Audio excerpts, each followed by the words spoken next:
Hello, everybody, and welcome back. We are now in our seventh week of class. We're going to have a new topic, and let's see how we got here.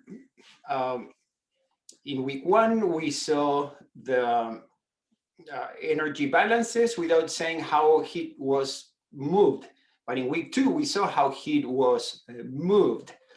In week three, we looked at lumped capacitance. That is, if we assume there is no gradients inside the body, there is no conduction, we don't need to worry, we could calculate things heating or cooling.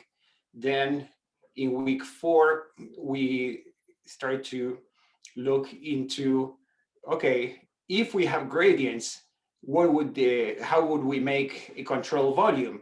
And that's when we decided, okay, if we make the control volumes very small, then we can do something very similar to lump capacitance at the differential level. And that was the source of the differential equations we saw in that part. We also saw that depending on our boundary conditions, we could determine whether there are gradients inside or not. And that is the criterion for that was the B odd number. We also saw when we did the differential control volumes that we could compare the amount of heat transferred by advection and the amount of heat transferred by conduction and decide which one is dominant. And that was captured by the Peclet number.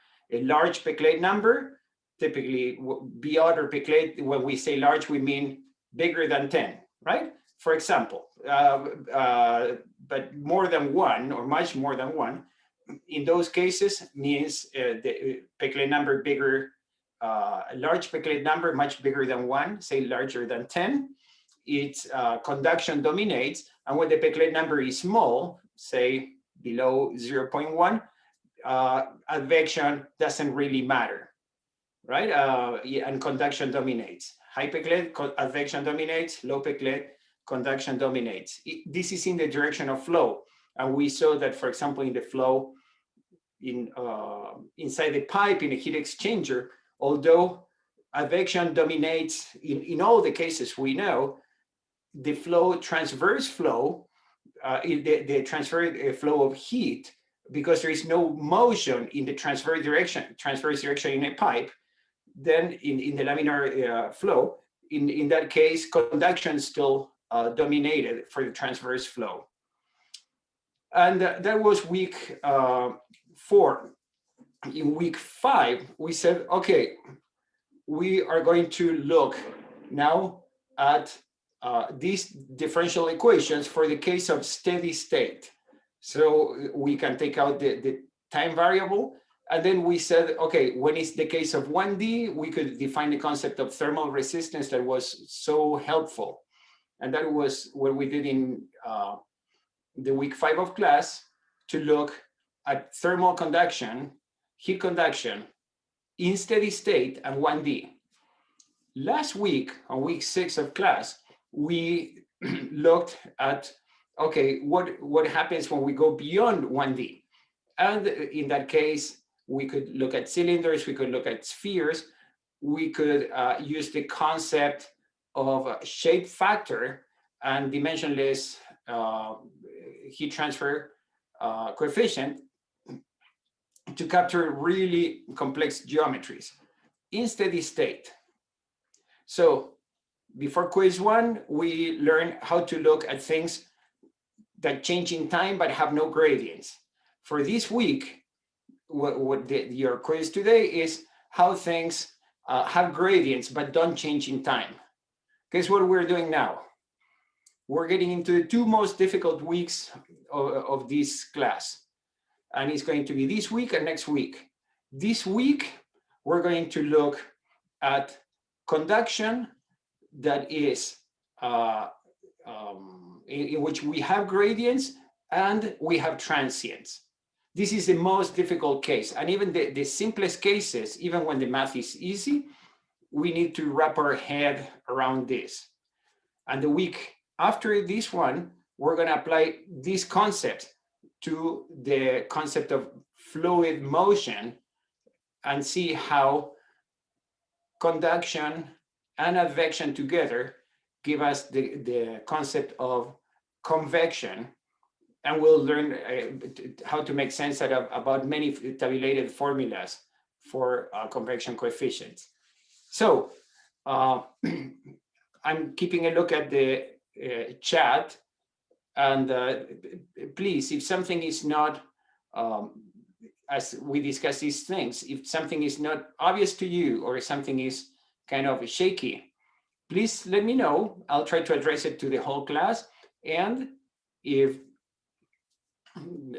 still not clear, we can take it offline to our office hours on Monday or Wednesdays, or the seminars, or the office hours with the TA, or you send me an email and we connect. But it's super important that we're all on board in these next couple of weeks that are the most difficult weeks in the class. Maybe the key weeks were at the beginning when we set the foundation, but this is increasing in complexity. Okay, so let's look at transient conduction.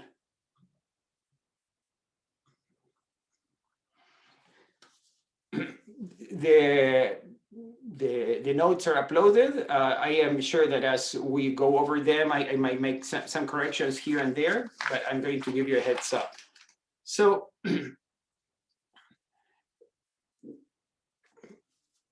what I suggest to start this very complex topic is by doing things intuitively. So of course, we're going to put math to this on Wednesday and Friday. But before we do that, before we become quantitative as engineers, I want to be intuitive. So that's the goal for today, to look at some things and to know what they should be before we put numbers.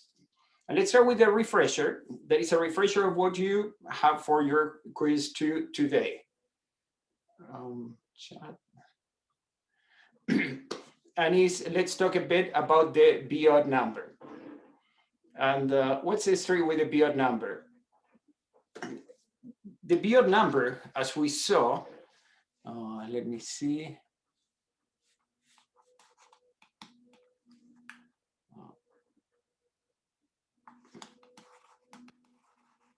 Okay, here.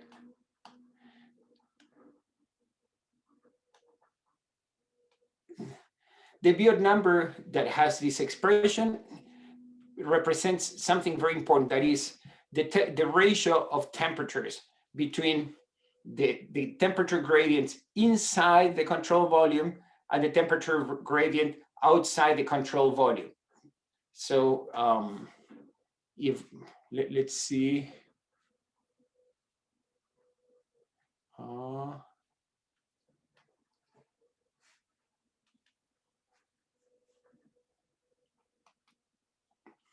Okay, so you see this whiteboard now. So let's say we have, oh God. Let's say we have a sphere. It's not so pretty, but that's okay. And in this sphere, let's say we take this axis and we look at the temperature, right? And let's say that the sphere is put in has an initial temperature Ti, and is in a fluid at temperature T infinity. And T infinity, let's say T infinity is bigger than Ti. So let's say this is T infinity, and the sphere is going to start heating up.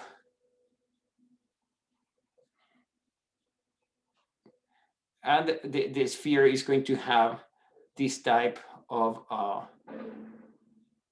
temperature.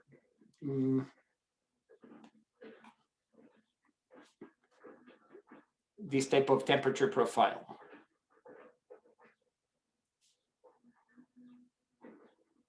right? And what do we see? We already discussed this in what is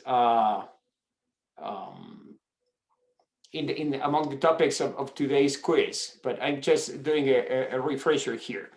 So we have what we call here delta T outside, right? And this is,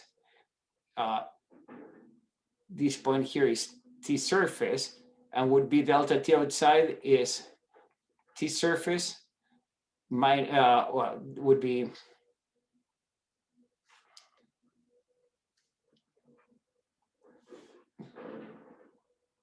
T infinity minus T surface.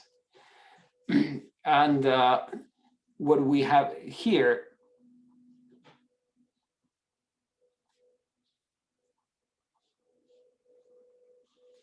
is delta T inside. And this was, let's say, T center. And this would be T surface minus T center.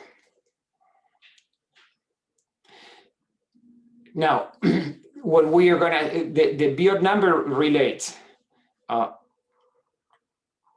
this magnitude here to this other magnitude here, in such a way that the Biot number was more or less delta T inside divided delta T outside.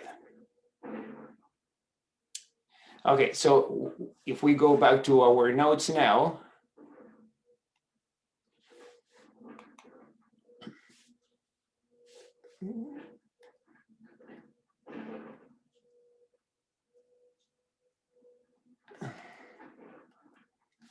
what we see is that we could express then there is a little factor of 2 when we do the math of something that has this kind of parabolic shapes, right? So that the delta T inside divided delta T outside is actually more or less like Biot over 2, right? And that can be proven in a more or less simple way, but I don't want to worry about the math.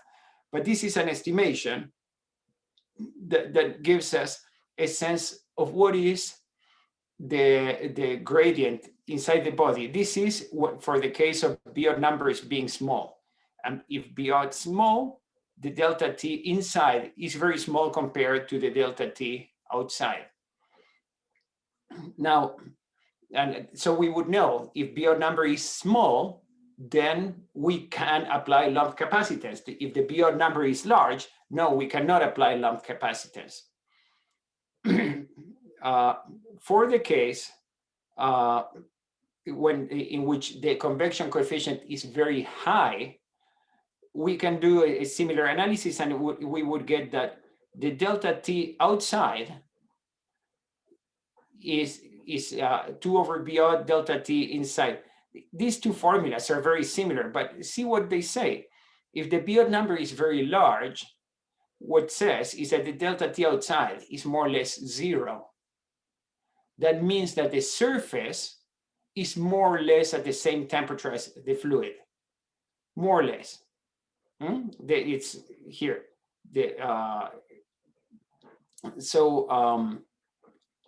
Here's a mistake. This should say T surface, not T maximum. T surface should say there. Okay. So let's think of an example. I'll put some number here, but these are not the numbers of the sophisticated treatment we're going to do there later. These are the numbers that relate to this quiz of tonight. So it's kind of a review. Let's consider 2 cases. And at this stage, all I want to do is a minimum of intuition and do what we already know. Let's consider 2 spheres. The 2 spheres look very similar because both spheres are going to be 6 centimeters in diameter. And both spheres are initially at 20 degrees C. And both spheres are going to be put into a fluid at 90 degrees C. So far, all the same. What is the difference? One of these spheres is made out of copper. And copper is a very fast thermal conductor. And let's say that is also put into hot air. For example, if I were to grab this copper sphere, 6 centimeters in diameter, something like this, I put it in an oven at 90 degrees. That's one of the cases. Let's say the other sphere, let's call it sphere B, is made of anthracite coal. The reason I chose anthracite coal is because it has a very small thermal conductivity and it's going to play a role here. And also, I'm saying that we put it into something that is very hot water, at near boiling water, and which is stirred. So the copper sphere is in gentle air. The anthracite sphere is put into very intensely agitated hot water. So the spheres look the same.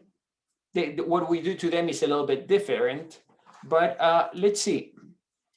For the case of the copper sphere, let's just address first this question.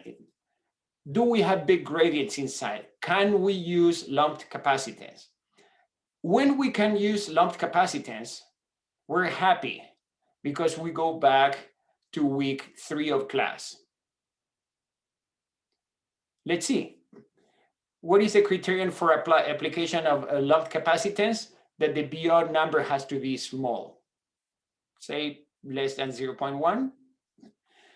So I'm going to calculate the Biot number, and the Biot number is in all your notes, is in all the formula sheets too, and it's in the book, and it's HL/K. L in when we have something that has kind of an axis of symmetry, L goes from the axis of symmetry to the surface. For example, the sphere would be from the center to the sphere, so it's the radius. That's why we have 3 centimeters here. The convection coefficient, 10, because it was still air, as inside an oven. And K is very high. To give you an idea, steel is 60 watts per meter Kelvin. Copper is 400, pure copper. Very good conductor.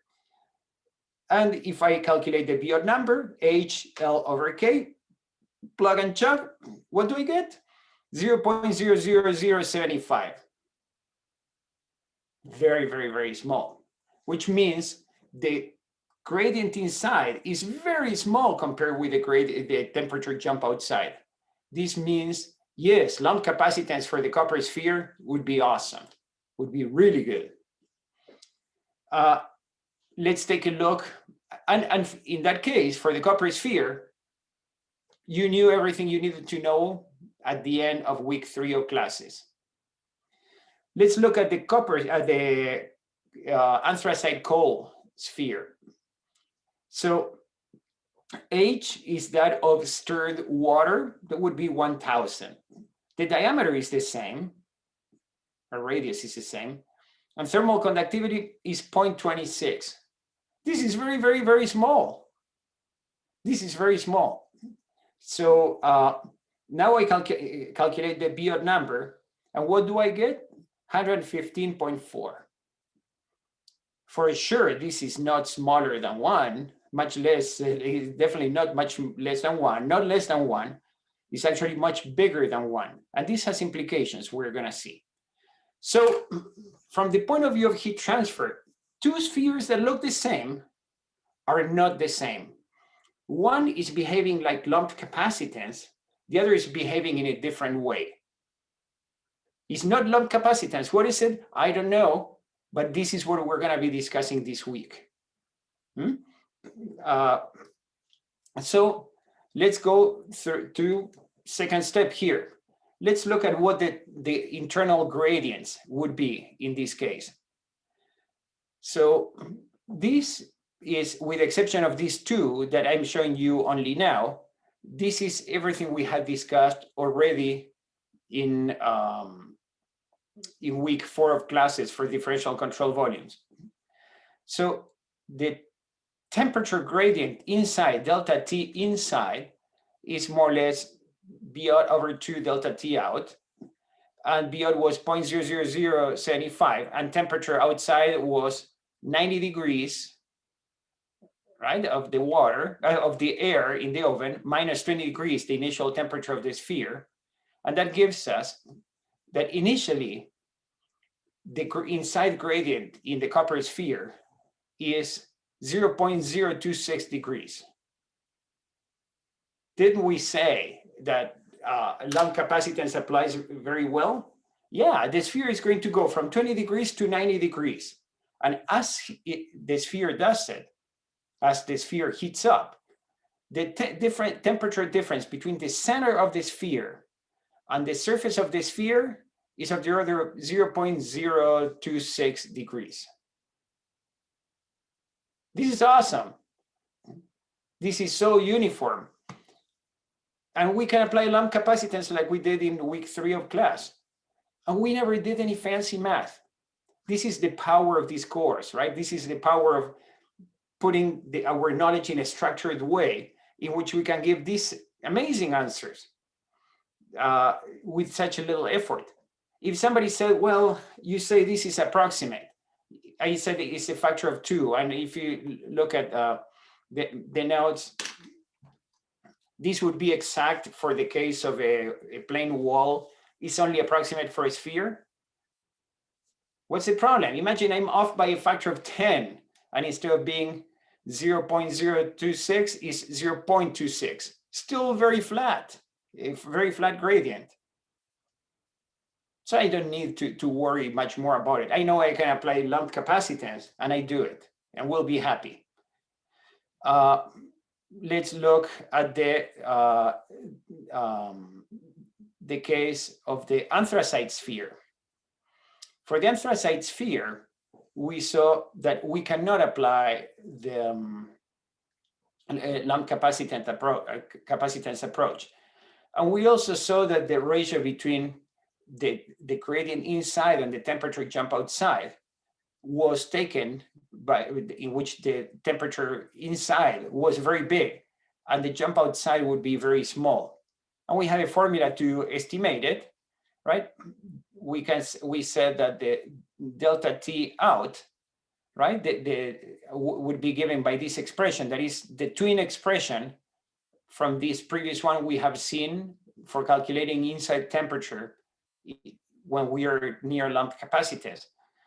In this case, it would be this factor of 2, which is new, but is kind of secondary. And we had the BO number 115.4, which we had calculated, times the temperature jump, that is 90 minus 20 degrees, is 70 degrees. And it gives us that the delta T outside is more or less 1.2 degrees C. So if the water is at 90 degrees C, the surface of the sphere is at 98.8 degrees C. Sorry, 98 is 88.8 degrees C. The surface of the sphere heats up very quickly and reaches a temperature very close to that of the fluid. What is the delta T in? Well, I know approximately is like initial temperature minus the temperature of the fluid. So it's more or less 70 degrees. Is it exactly 70 degrees? No, it would be 68.8 degrees, right? Because we have to subtract this part here. But 68.8 and 70, give or take, it's not so different. So far we have talked using some formulas, which we already knew, to say, hey, these two things are behaving very differently. I'm more of a visual learner, so I made some schematics here. And the schematics are in this page here. What I'm gonna do is do them again, so we do them together. And these schematics have a couple of mistakes. Well, mistakes. I updated them, but I have not updated the figures because some of these numbers, like 0.05 degrees C, in reality should be 0.026. Okay, let's go and try to do this again in a better way. So, all right, and let's get a new whiteboard. Ooh.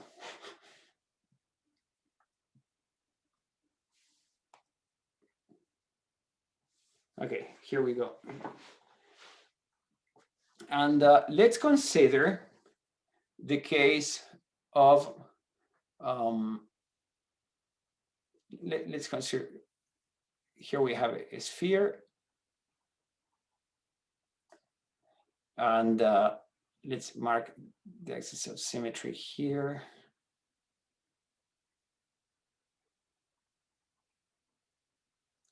Good. And this sphere has a radius which we call L, right? And let's do the first curve for the case of the copper sphere. So the sphere is initially at Ti equals 20 degrees C, and is in a fluid that is at T infinity equals 90 degrees C, and this is air. So I'm gonna use blue to make the curves. So, this is the initial temperature of the sphere. This is the temperature of the fluid. Let's mark the diameter of the sphere here. And let's see. Let's say that the sphere starts to heat up right after we put it in the water. Let's mark the profile.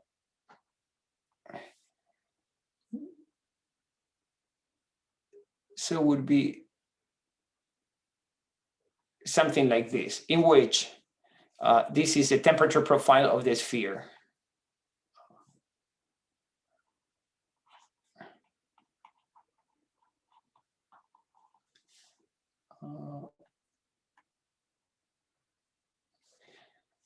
And what would we see? We saw this in this auxiliary line. This point is at Ts.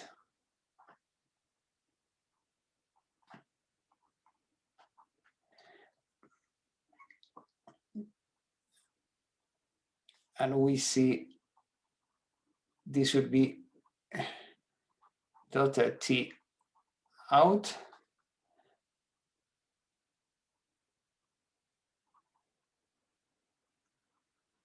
And this little part is delta T in.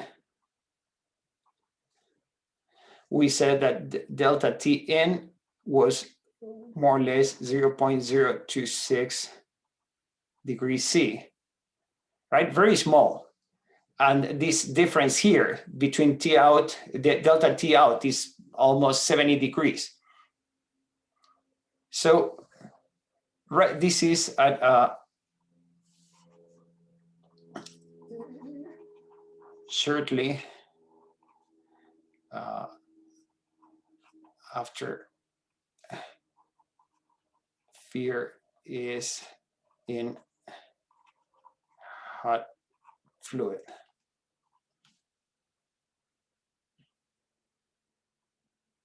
Okay. I'm looking at the chat. It is extremely important that everybody is on board with this schematic, because I'm going to keep building and building and building on top of this schematic. We're going to do lots of things. So if this schematic you find it confusing and seeing my scribbles, that would be a completely fair reaction. You have to tell me. Okay, this is this one here is the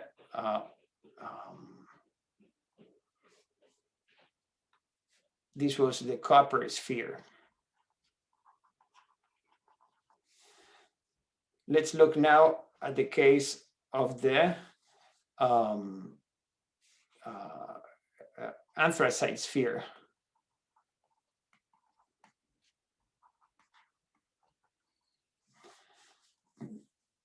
And so we start similarly. Let's mark the diameter of the sphere.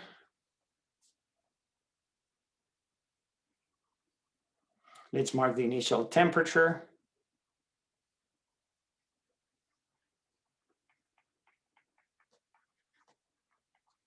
Let's mark the temperature of the fluid.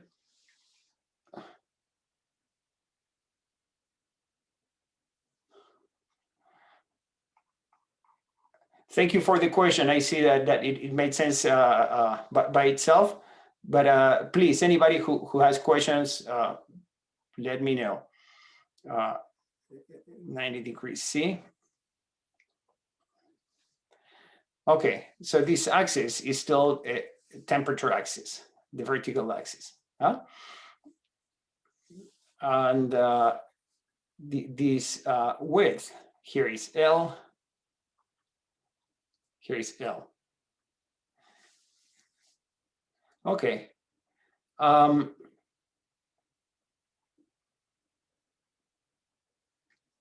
I would love to be live here to discuss with you. How do you think the curve is going to be? But let's think together. So I don't see your faces, I don't see your reactions, but please think with me for a second. Very, very important, just for now. The anthracite sphere is a very poor conductor of heat. I'm going to put it in boiling water, or nearly boiling water, right? And stir it. Intuition tells me that the surface, and the math we did about the Biot number, it tells me the surface gets hot very quickly. Now, I know that the surface is hot, but my intuition tells me, and I have no formulas for this yet, but my intuition tells me that the center of the sphere is not going to be hot for a while. So the surface of the sphere is going to get hot, but the center of the sphere is going to take some time until it senses the heat of the fluid.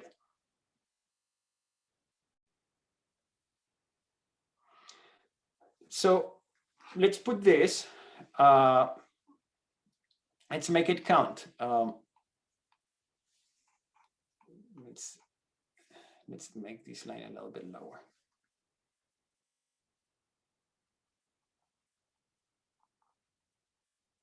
Right, and so we said the surface of the sphere would be more or less at the temperature of the fluid. Something like this. This would be the surface of the sphere. The center of the sphere is going to take some time until it figures out that there is something hot out there. So the center is going to be, after a while, it's going to be still at 20 degrees C. What would the temperature? Is only the center what takes a while to figure out? No, heat takes a while to penetrate. And let's say it's significant amount of material near the center is going to be wondering, is anything happening out there? But it doesn't know because heat hasn't arrived yet. If I connect this point with these points here, I would get a profile that looks like the, I'll get a profile that looks like this.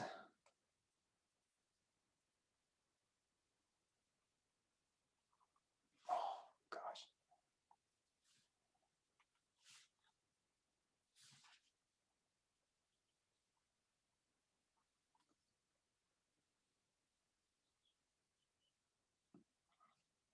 A little fewer squiggles, huh? But it's like this. This is a temperature profile.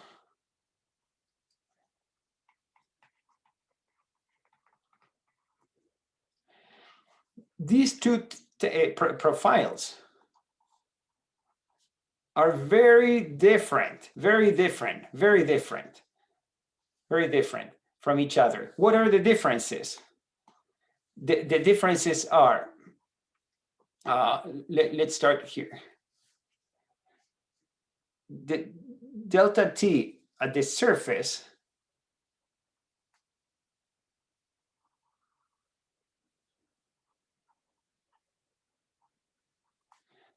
delta T outside is very small. And we said it was more or less 1.2 degrees C. Again, the notes we have old drawings in which I was not using this factor of 2 for Biot, but this factor of 2 makes things better for your future too. It makes sense for the fundamentals too. So it's more or less 1.2 degrees C. And the delta T inside, right, it's a significant gradient. Significant gradient is almost, right, is this 70 degrees C. Of course, it's 70 minus 1.2, but it is more or less of the order. And what do we see? We see here an area. And again, we are going to be talking a lot about characteristic distances, again, as we have done for the for the differential control volumes. And it's a concept very similar to that of characteristic time in lumped capacitance, right? Although nothing in particularly happens in this distance here, nothing exact happens, we know that inside this area marking, we are having heat penetration.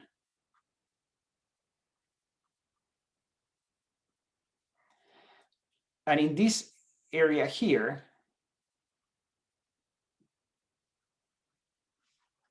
we're gonna have like no heat effect. Of course, this is going to change with time because eventually the heat will penetrate all the way and eventually the whole sphere is going to be warmed up. This is just for this case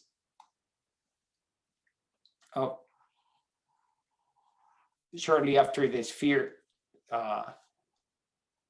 is in the hot fluid. Look at the differences. This matters a lot. We have a very small temperature difference inside the sphere for the copper case that had a very small Biot number. And that's what matters, the small Biot number. And we have a very high gradient inside the anthracite sphere. And that is because of the very high Biot number. Okay, so we're gonna go back to the notes.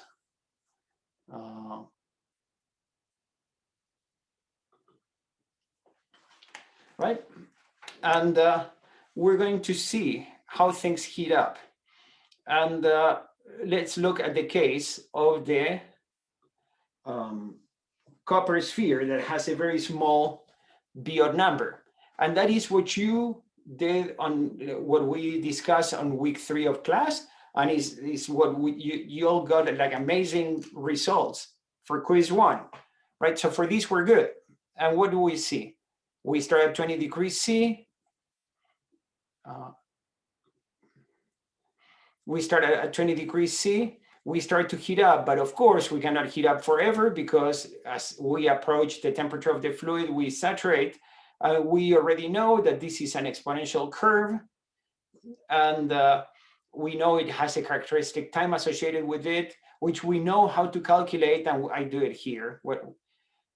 And the only thing that we're doing here that is beyond week 3 of class is I'm saying, well, lumped capacitance, yes, but it's not exactly zero gradient. It's not exactly zero gradient. The gradient is 0.026. I put here 0.5 just because it's old. But the truth is that the center is coming at a slightly lower temperature than the surface until everything stabilizes later on. This we know since week 3 of class. And this difference here, we know since week 4 of class, but now I'm discussing it in concrete. And this is so thin that it would be within the thickness of the line that you choose in this particular case. But whatever it is, the fact that it's close is what matters. We can calculate the time constants and all the other things. However, for the anthracite sphere, and we have 6 minutes, so I'm going to go back to try to make a schematic before I show this to you in the notes. So let's go back to the whiteboard. And I'm going to get a new one.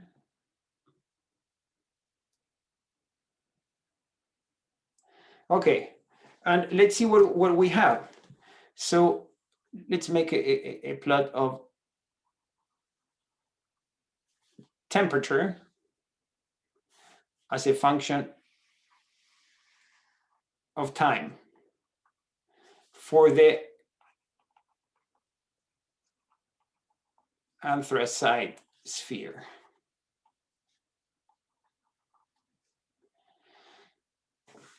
What do we know?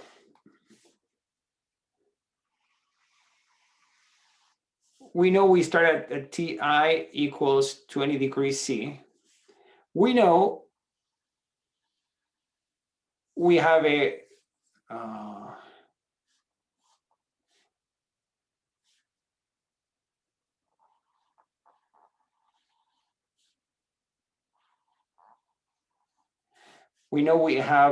a fluid surface of 90 degrees C. Then we know. So let's look at the surface first.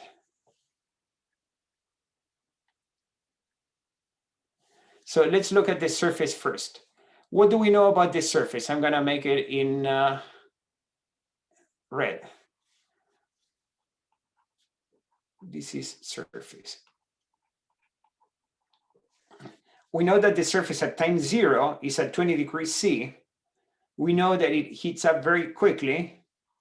And by the way, we will learn to calculate this, how quickly this week. And then it reaches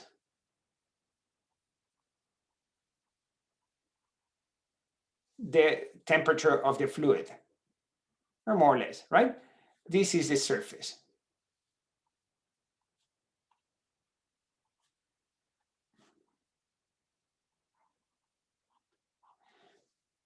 How about the center? And here is where it's interesting. So let's do this, the center.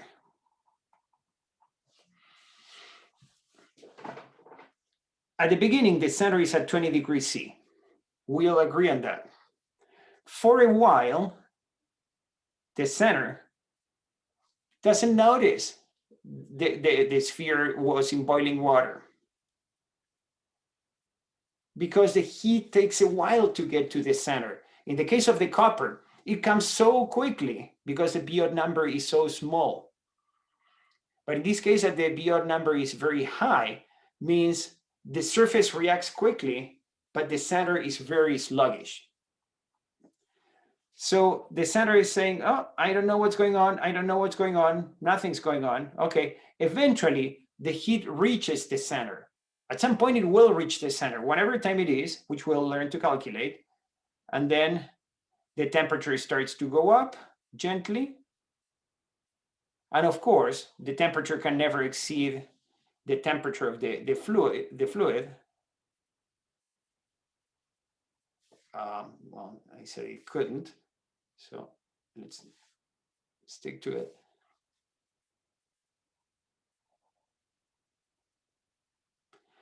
and it reaches the temperature of the fluid. So we have like a bunch of time constants here. We have a stage 1, right? In stage 1 is surface heating.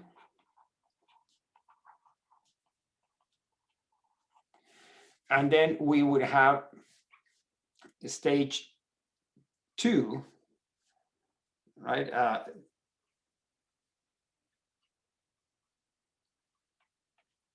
That is, let's call it heat penetration.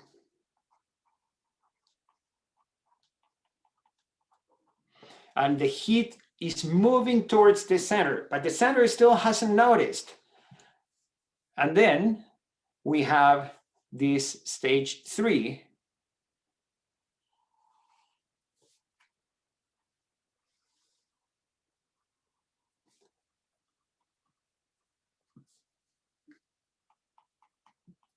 That is the heating of the center. Very different than lumped capacitance. And there's no formulas here yet, but there are concepts that we're putting. We're saying, aha, the surface heats up very quickly.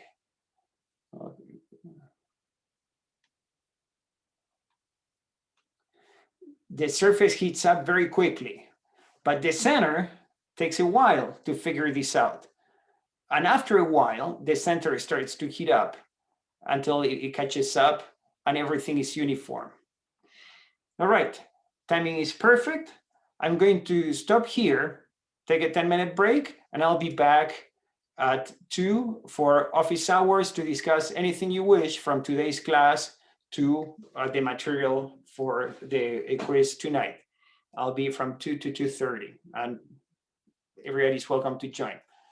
I will not review any new material or anything like that. I'll just field questions that I must.